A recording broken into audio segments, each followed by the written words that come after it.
আগামী নির্বাচনে level playing field নিশ্চিতের আশ্বাস দিয়েছেন স্বরাষ্ট্র উপদেষ্টা জাহাঙ্গীর আলম চৌধুরী। অপরাধ প্রতিরোধে সিম কার্ড নিয়ন্ত্রণের সিদ্ধান্তের কথাও জানান তিনি।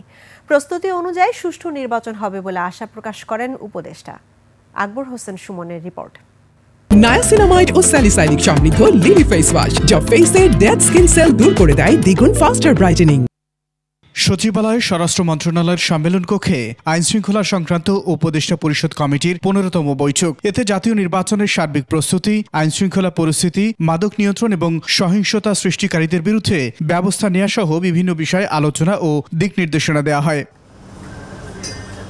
বৈঠক শেষে রাজনৈতিক দলগুলো নিজেরা ঐক্যবদ্ধ থাকলে নির্বাচনে আইন শৃঙ্খলা পরিস্থিতি স্বাভাবিক রাখা সহজ হবে বলে জানান স্বরাষ্ট্র উপদেষ্টা।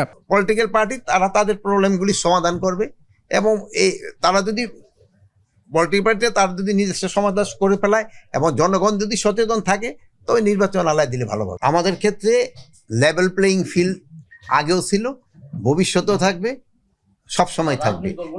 রাজনৈতিক দলগুলি আমার এখানে কোনো আপত্তি আসে নাই। এখন এখানে আপনারও কোনো দিন বলতে পারেন নাই যে আমরা যে এই পক্ষপাতিত্ব ভাবে করছি, কি বলে কারো পোস্টিং করছি। নির্বাচন সামনে রেখে মোবাইল ফোনের সিম কার্ড নিয়ন্ত্রণে সরকারের সিদ্ধান্ত জানান উপদেষ্টা। আমরা আলটিমেটলি চাবো হয়তো দুইটাই গিয়ে আমরা থামবো, কিন্তু এই মুহূর্তে আমরা দুইটাই যেতে পারবো না, বাট আমরা আস্তে আস্তে কমায় নিয়ে আসবো। নির্বাচনে আগে এটা সম্ভব হবে না। নির্বাচনে আগে আমরা হয়তো 7টার ভিতরে যদি আসতে পারি, আমাদের সিদ্ধান্ত আপাতত 10টার ভিতরে আছে সিদ্ধান্ত। তারপরে এটা কমায় আমরা আরো একটু চেষ্টা করছি। আমাদের আইটি যে উপদেষ্টা মহোদয় আসছিলেন, উনিও চেষ্টা করতেছেন এটা আরো কমায় কিভাবে নিয়ে আসে। নির্বাচনকালীন যে কোনো সমস্যা রাজনৈতিক দলগুলোকে নিজস্ব প্রক্রিয়ায় সমাধানের আহ্বান জানান স্বরাষ্ট্র উপদেষ্টা। আলোচনা হয়েছে মাদকের ব্যাপারে। আকবর হোসেন সুমন, 21 টেলিভিশন, ঢাকা।